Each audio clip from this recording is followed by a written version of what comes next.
Good evening students. आज हम लोग थर्ड चैप्टर स्टार्ट करेंगे, लेन देनों का अभिलेखन। ठीक है, अब से समझ लो तुम्हारे प्रैक्टिकल सेशन स्टार्ट हो जाएंगे। प्रैक्टिकल क्वेश्चन तुम्हें सॉल्व करने पड़ेंगे। अभी तक तो हम लोग सिर्फ थियरी पढ़ रहे थे। पहले हम लोग ने डेफिनेशन पढ़ा, फिर उसके बाद हम लोग ने कुछ क्वेश्चंस करे थे एक दो, फिर उसके बाद जो सेकेंड चैप्टर था वो हम लोग ने देखा था कि जीएसटी क्या होता है, वो हम लोग ने पढ़ा था। अब जो थर्ड चैप्टर है, सेकंड चैप्टर में भी कुछ पार्ट रह गया, अब हम लोग बाद में करेंगे, ज़्यादा थियरी एक साथ नहीं पढ़ेंगे।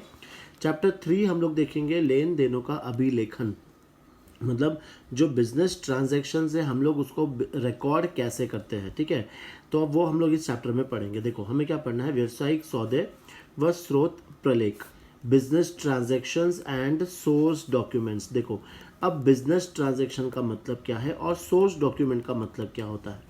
पहले हम लोग थोड़ा सा एक डिटेल्स पढ़ेंगे, एक एग्जांपल लेते हैं सिंपल। ठीक है, ये सब भूल जाओ, कौन सा भूल जाओ। पहले हम लोग एक सिंपल सा एग्जांपल लेते हैं। मिस्टर ए, ठीक है, मार्केट में जाता है एक शॉप पे जहां पे मिस्टर बी बैठा है। ठीक है, मिस्टर ए को एक शर्ट परचेज करना है, तो अब वो बी के पास गया। बी की एक शॉप है और वहाँ पे बहुत सारी शर्ट्स रखी है। अब ए ने क्या किया, वहाँ से 5 शर्ट परचेज कर लिए। ठीक है, अब परचेज कर लिए तो ए ने 5 शर्ट परचेज किए और ए ने उसके बदले उसको क्या दिया, कैश दिया। समझना ट्रांजैक्शन को अच्छे से कि बिजनेस ट्रांजैक्शंस कैसे होते हैं।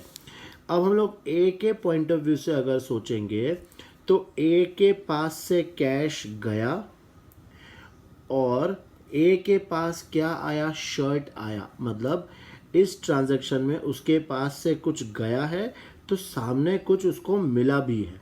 सही बात है। अब हम लोग बी के पॉइंट ऑफ व्यू से गिनेंगे, सोचेंगे तो बी के यहाँ से शर्ट गए लेकिन उसके बदले में क्या आया, कैश आया। तो हर ट्रांजैक्शन में दो इफेक्ट्स होते हैं। हर ट्रांजैक्शन में या तो हमारे पास कुछ आएगा तो 100% अपने पास से कुछ जाएगा भी। ठीक है, और एक एग्जांपल ले लेते हैं। तुम जैसे टेलीफोन, मोबाइल वगैरह यूज़ करते हो। ठीक है, तुम मोबाइल के बदले में तुम रिचार्ज करवाते हो। तुमने रिचार्ज करवाया मतलब तुम्हारे यहाँ से पैसे गए और उसके बदले तुम्हें क्या मिले, कुछ टॉक टाइम वगैरह मिल गया या फिर इंटरनेट का फ्री रिचार्ज, फ्री मतलब जो भी मिल गया यूज़ करने के लिए मिल गया। मतलब अपने यहाँ से अगर पैसा जा रहा है तो हम वो रिचार्ज वगैरह यूज़ कर रहे हैं।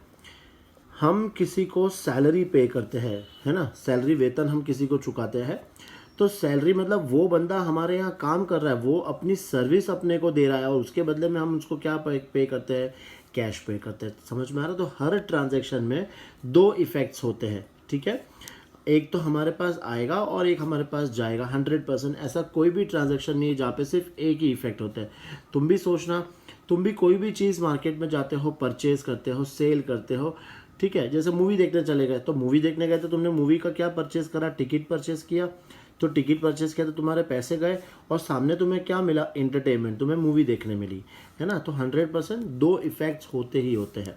तो हम लोग ये दो इफेक्ट्स को सिंपल क्या बोलेंगे, क्रेडिट, डेबिट और क्रेडिट। ठीक है ना, डेबिट को हम क्या कहेंगे, नाम, और क्रेडिट को हम क्या कहेंगे, जमा। ठीक है ना, हर ट्रांजैक्शन में ये दो चीज़ होनी ही होनी है। एक डेबिट होगा तो हमेशा दूसरा क्या होगा, क्रेडिट होगा। करेक्ट।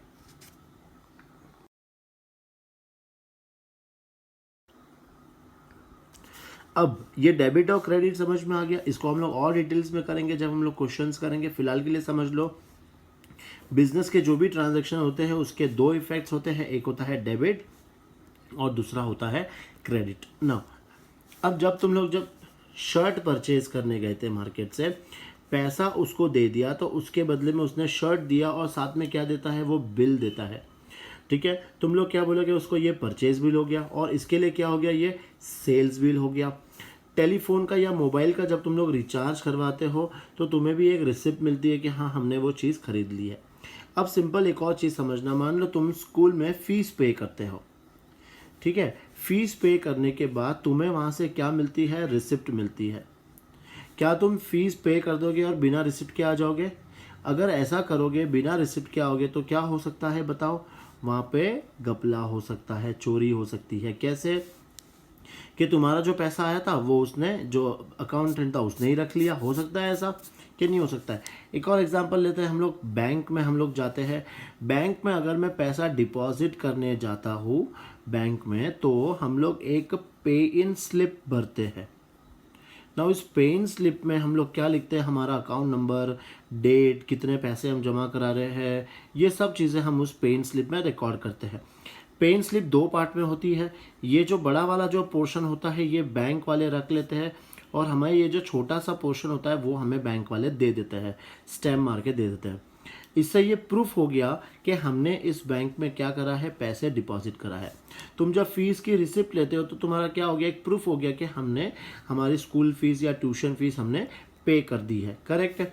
अगर बैंक में भी तुम ये अगर पे इन स्लिप नहीं भरोगे, डायरेक्ट कैशियर को जाके तुम वो पैसा दे दोगे कि मेरे बैंक अकाउंट में डिपॉजिट कर देना, तो क्या कर सकता है कैशियर? वहाँ पे चोरी कर सकता है। वो तुम्हारे अकाउंट में डाल के क्या करेगा, वो दूसरे के अकाउंट में डाल देगा। तो अगर तुम आगे पूछने जाओगे तो क्या बोलेगा, सर प्रूफ दिखाओ, क्योंकि प्रूफ अपने पास है नहीं, हमने पे इन स्लिप नहीं भरी थी। तो समझ में आ रहा है कि ये जो पे इन स्लिप हो गया, ये जो रिसिप्ट हो गया, फिर यहाँ पे जो हमें इनवॉइस बिल वगैरह मिलता है, ये कितने इंपॉर्टेंट है।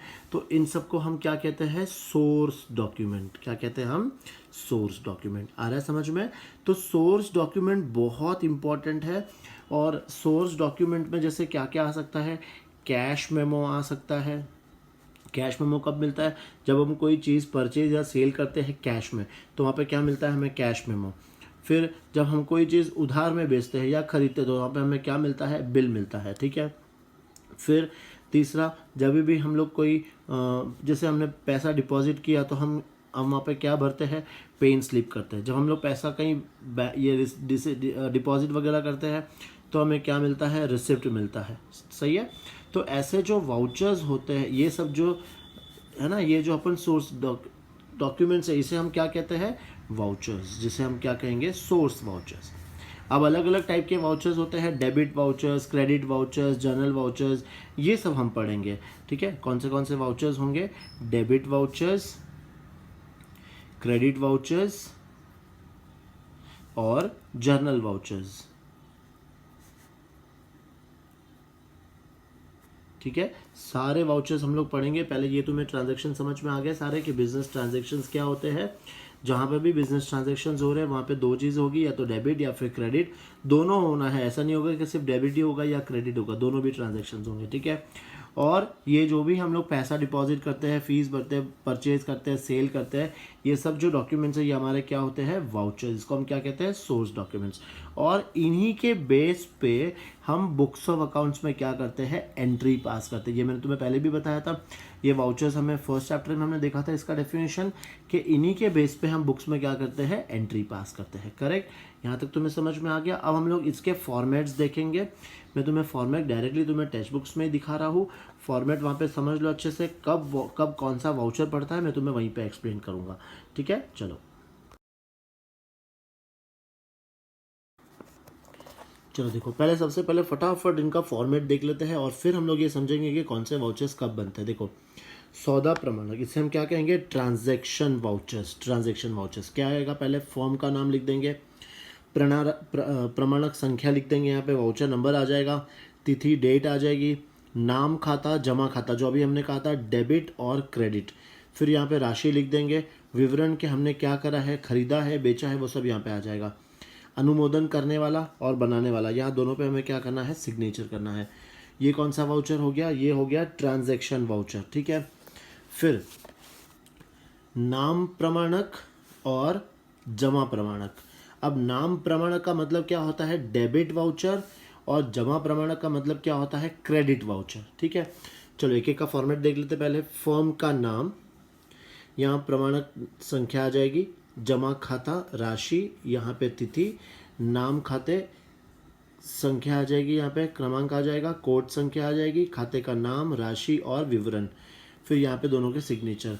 ये भी पूरा सिर्फ यही है। यहाँ पे क्या आ जाएगा, देखो, नाम खाते और जमा खाते। अब ये तीनों का मेन डिफरेंस समझना, ये कब बनता है, जब एक ही नाम खाता है और एक ही जमा खाता है, मतलब एक ही अकाउंट डेबिट हो रहा है और एक ही अकाउंट क्रेडिट हो रहा है, तो हम कौन सा प्रमाणक बनाएंगे, सौदा प्रमाणक। ठीक है? ये हो गया। इसके बाद नाम प्रमाणक और जमा प्रमाणक ये कब बनता है? देखो, नाम प्रमाणक में नाम खाते बहुत सारे हैं, मतलब डेबिट अकाउंट बहुत सारे हैं, लेकिन क्रेडिट अकाउंट सिर्फ एक ही है।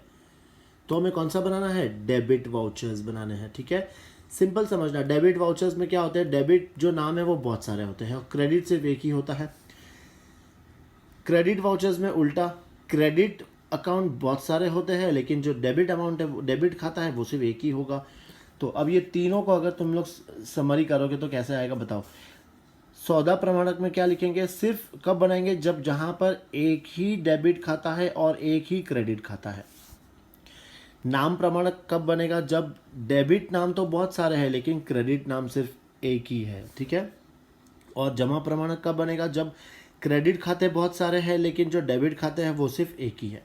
और जो चौथा है इसका, जो मैंने बताया था कि जर्नल वाउचर मतलब रोजनामाचा प्रमाणक, यहाँ पर बहुत सारे डेबिट है और बहुत सारे क्रेडिट है, तो क्या बनेगा? रोजनामचा प्रमाणक। इसको हम लोग क्या कहेंगे? जर्नल वाउचर या फिर कॉम्प्लेक्स वाउचर्स। ठीक है, तो 4 प्रकार के वाउचर्स है: सौदा प्रमाणक, नाम प्रमाणक, जमा प्रमाणक और रोजनामचा प्रमाणक। ठीक है, ये चारों फटाफट इसके देखो, फॉर्मेट बहुत सिंपल है। फॉर्मेट एक बार याद कर लेना। तुम लोग ने ये बुक भी परचेज कर ली होगी मार्केट में। देखो, ये है वित्तीय लेखांकन, ये बुक खरीद लो सब जने। ये एनसीईआरटी की भी न्यू सिलेबस आ गया तुम्हारे, सब जगह पे यही चलेगा। और फटाफट ये बुक्स ले लो क्योंकि क्वेश्चंस इसमें बहुत सारे अभी आने वाले हैं। अभी सारे जो आगे तुम लोग देखोगे ना, मैक्सिमम इसमें क्या है? प्रैक्टिकल क्वेश्चंस है। ठीक है, चलो पहले यहाँ तक कंप्लीट कर लो फटाफट सब लोग।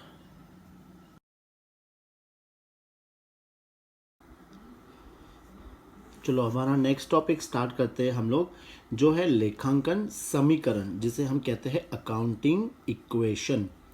अब ये बहुत इंपॉर्टेंट चैप्टर है। ये चैप्टर तुम्हारे अकाउंट्स के लगभग जो तुम्हारा बेस है वो तुम्हारा क्लियर होना चाहिए इस चैप्टर में। ठीक है, देखो इक्वेशन में हमें एक समीकरण याद रखना है। इक्वेशन याद रखना है, वो क्या है? Assets equal to liabilities plus capital.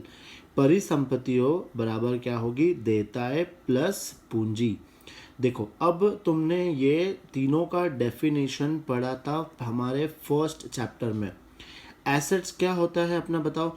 जो हम बिजनेस में यूज करते हैं। लाइबिलिटीज क्या होती है? जिसका पैसा हमें बाहर वालों को देना होता है। और कैपिटल क्या होती है? पूंजी, जो मालिक व्यापार में लगाता है, बिजनेस में पैसा लगाता है, उसे हम क्या कहते हैं? पूंजी कहते हैं। ठीक है, देखो हिंदी मीडियम स्टूडेंट्स में तुम्हें फिर से बताना चाहूँगा कि तुम्हें ये जो वर्ड्स है ऐसे याद करते जाओ। जो भी हिंदी का जो इंग्लिश अनुपांतर है ये तुम्हें अच्छे से याद होना चाहिए। ये परिसंपत्तियों को हम एसेट्स कहते हैं, देयता को लाइबिलिटीज़ कहते हैं, पूंजी को हम कैपिटल कहते हैं। ऐसे जितने भी हम लोग ने डेफिनेशंस पढ़े थे वो सबका तुम्हें इंग्लिश मीनिंग याद होना कंपलसरी है। बिकॉज इंग्लिश मीडियम स्टूडेंट्स तो हमेशा क्या पढ़ेंगे? सिर्फ ये इंग्लिश वर्ड्स पढ़ेंगे। लेकिन हिंदी मीडियम स्टूडेंट्स को बुक्स में तुम्हें क्या दिया होगा? परिसंपत्ति। तुम्हें पता होना चाहिए कि इसको हम क्या कहते हैं? एसेट्स। देयता को हम क्या कहते हैं? लाइबिलिटीज़। पूंजी को हम क्या कहते हैं? कैपिटल। लेनदार को हम क्या कहते हैं? क्रेडिटर्स। देनदार को हम क्या कहते हैं? डेटर्स। ऐसे बहुत सारे वर्ड्स हैं। ठीक है, क्यों? बिकॉज जब हम लोग इक्वेशन पढ़ेंगे, जर्नल पढ़ेंगे, लेजर पढ़ेंगे, तो तुम्हें ये सब इंग्लिश वर्ड्स आने चाहिए। हम हिंदी वर्ड्स में कोई भी एंट्री पास नहीं करने वाले हैं। ठीक है, चलो अब ये इक्वेशन पढ़ने से पहले मैं तुम लोगों का एक बहुत ही बेसिक मतलब वर्किंग करेंगे हम लोग, जहाँ पे तुम लोग एटलीस्ट ये समझ लो पहले कि किसको एसेट्स बोलते हैं, किसको लाइबिलिटीज़ बोलते हैं और किसको कैपिटल बोलते हैं। ठीक है, कौन से अकाउंट आएंगे जिसको हम लोग एसेट्स, लाइबिलिटीज़ और कैपिटल बोलेंगे। ठीक है, चलो अब मैं यहाँ पे लिखते जा रहा हूँ। उसका वो एसेट्स है, लाइबिलिटीज़ है, वो हम लिखते जाएंगे और क्यों वो भी तुम लोग वर्ड समझते जाना। देखो, सबसे फर्स्ट है हमारा कैश।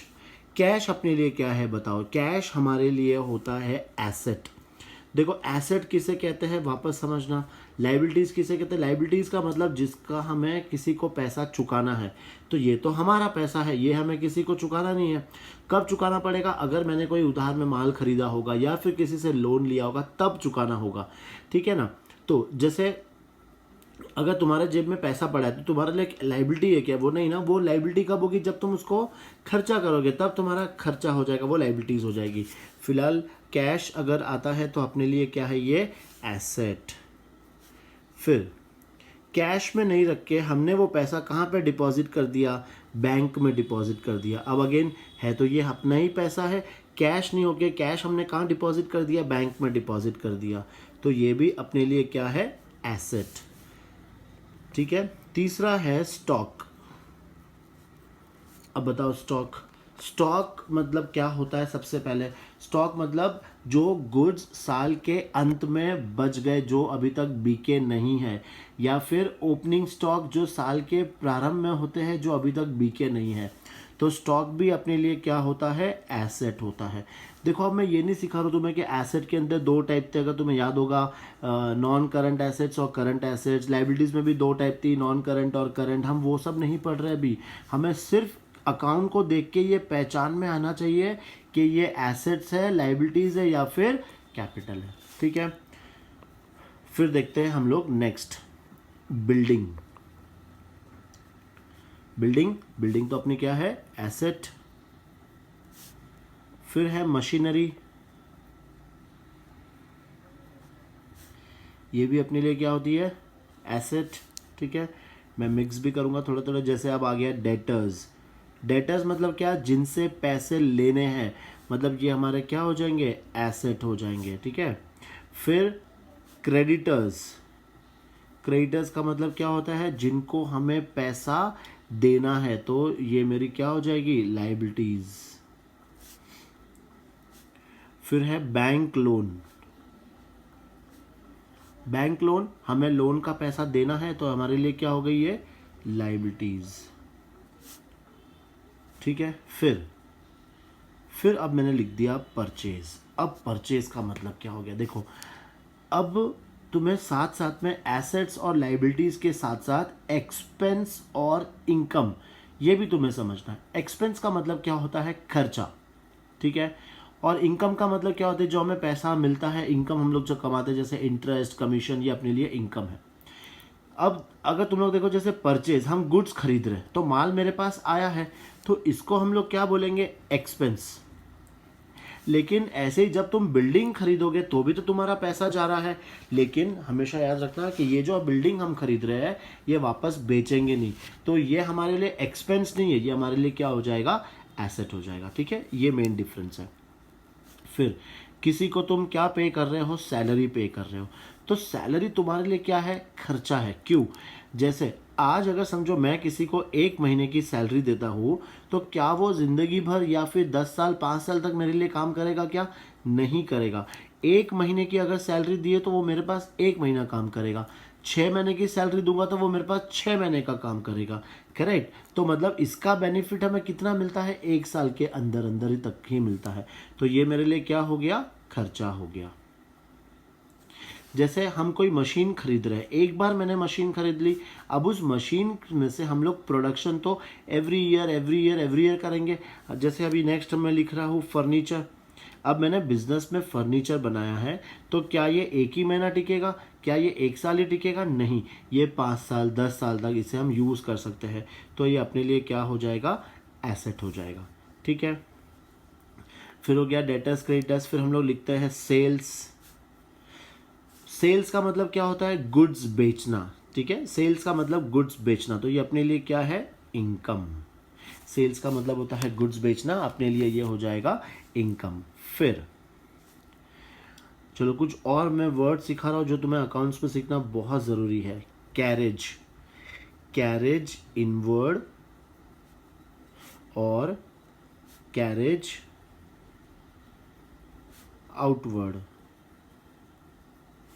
कैरेज इनवर्ड और कैरेज आउटवर्ड। देखो कैरेज का मतलब क्या होता है, माल भाड़ा, जो हम एक जगह से दूसरी जगह पे लेके जाने का जो भाड़ा होता है। जैसे मैं यहाँ पे राजस्थान में बैठा हूँ और मैंने गुड्स कहाँ से मंगाए, गुजरात से मंगाए, तो वहाँ से मुझे लाने का किराया देना पड़ेगा। उसको हम लोग ट्रांसपोर्ट चार्जेस भी बोल सकते हैं, कैरेज भी बोल सकते हैं। ठीक है।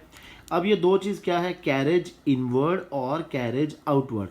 कैरेज इनवर्ड मतलब माल लाने का खर्चा, और कैरेज आउटवर्ड मतलब जब हम लोग गुड्स अपने फैक्ट्री में से माल बेचने के लिए जब ऑफिस लेके जाएंगे, तो वो हो गया मेरा आउटवर्ड। मतलब ये माल लाने का खर्चा और ये माल बेचने का खर्चा। अगेन ये खर्चा मेरा 1 साल के अंदर अंदर ही ख़त्म हो जाएगा, तो इसे हम क्या कहते हैं, एक्सपेंसेस। कैरेज इनवर्ड भी मेरा एक्सपेंस है और कैरेज आउटवर्ड भी मेरा एक्सपेंस है, ठीक है। फिर है स्टेशनरी। स्टेशनरी जैसे अपने पास भी स्टेशनरी होती है। स्टेशनरी का मतलब क्या होता है, rubber, pen, pencil, sharpener, scale वगैरह ये सब, ठीक है। अब ये स्टॉक कब तक चलेगा, ज़्यादा से ज़्यादा 1 साल, वो भी बहुत मुश्किल है, तो ये भी अपने लिए क्या हो जाएगा, एक्सपेंसेस। 16th फिर हम लोग और देखते हैं, कैश, बैंक लिख दिया, स्टॉक। फिर देखो एक और आता है बिल्स रिसीवेबल, फिर एक है बिल्स पेएबल। देखो बिल रिसीवेबल, बिल्स पेएबल, इसका मतलब खाली फिलहाल के लिए इतना ही समझ लो कि रिसीवेबल मतलब बिल का पैसा लेना बाकी है, और पेएबल मतलब हमें बिल का पैसा पे करना बाकी है। तो पेएबल ये हमें पे करना बाकी है, तो ये हमारे लिए क्या हो जाएगी, लायबिलिटी। और ये रिसीवेबल है मतलब पैसा लेना बाकी है, तो ये हमारे लिए क्या हो जाएगा, एसेट, ठीक है। फिर नेक्स्ट है गुडविल। नाउ गुडविल अपने लिए क्या है, एसेट। मार्केट में जो अपनी रेपुटेशन है वो अपने लिए एसेट। फिर हो गया पेटेंट्स, कॉपीराइट्स, ये सब अपने लिए क्या है, एसेट है। फिर और जैसे ट्रैवलिंग एक्सपेंसेस,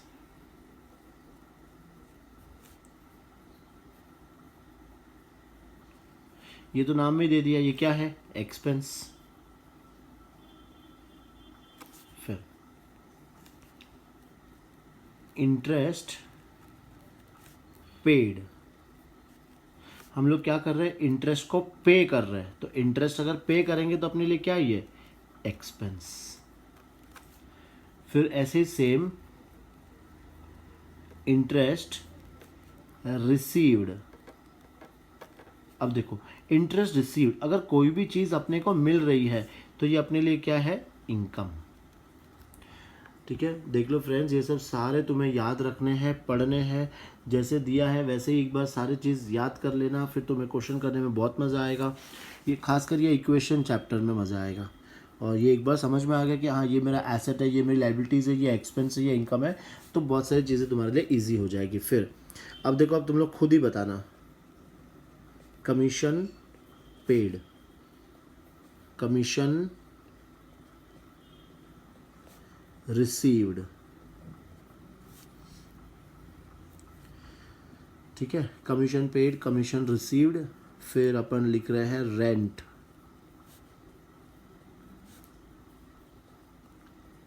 फिर हमने लिख दिया है ड्राइंग्स, और क्या आ सकता है, लैंड,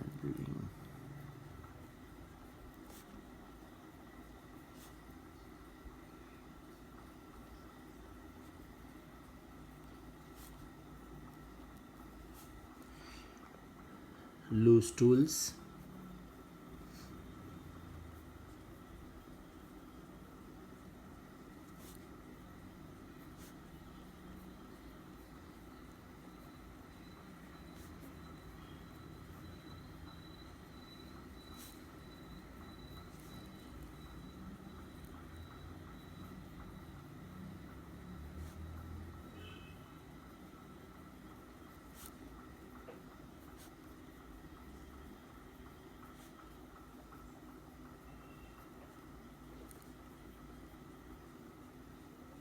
चलो ये तो आ गया होगा समझ में। कमीशन पेड, ये हम लोग किसी को पे कर रहे हैं तो अपने लिए क्या है, ये एक्सपेंस।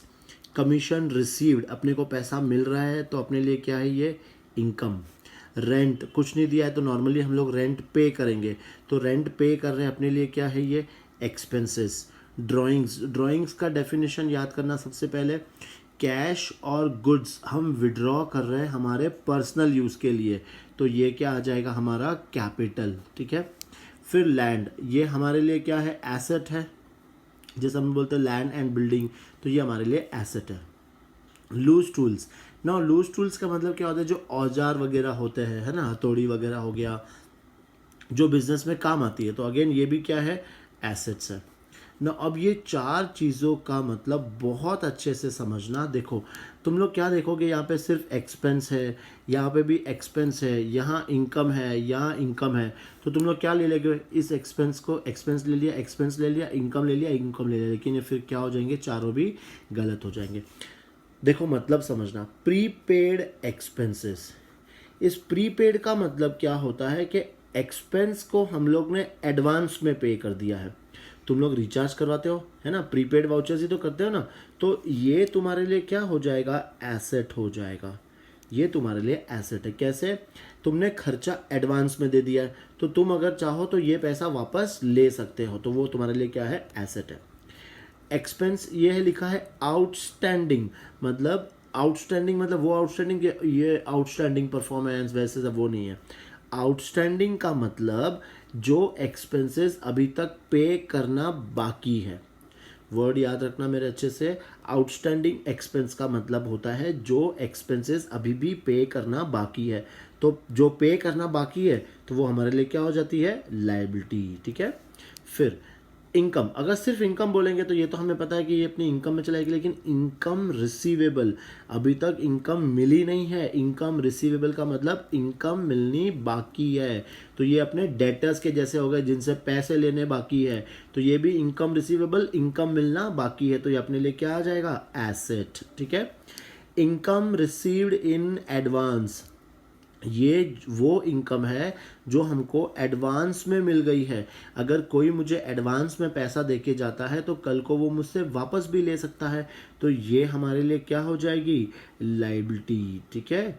तो ये चार चीज़ तुम लोग बहुत अच्छे से समझना, और ये जितना भी मैंने एक्सपेंस, एसेट्स वगैरह सब कुछ दिया, ये पहले अच्छे से याद कर लो, ये अच्छे से याद कर लो, फिर हम लोग अपना इक्वेशन स्टार्ट करेंगे।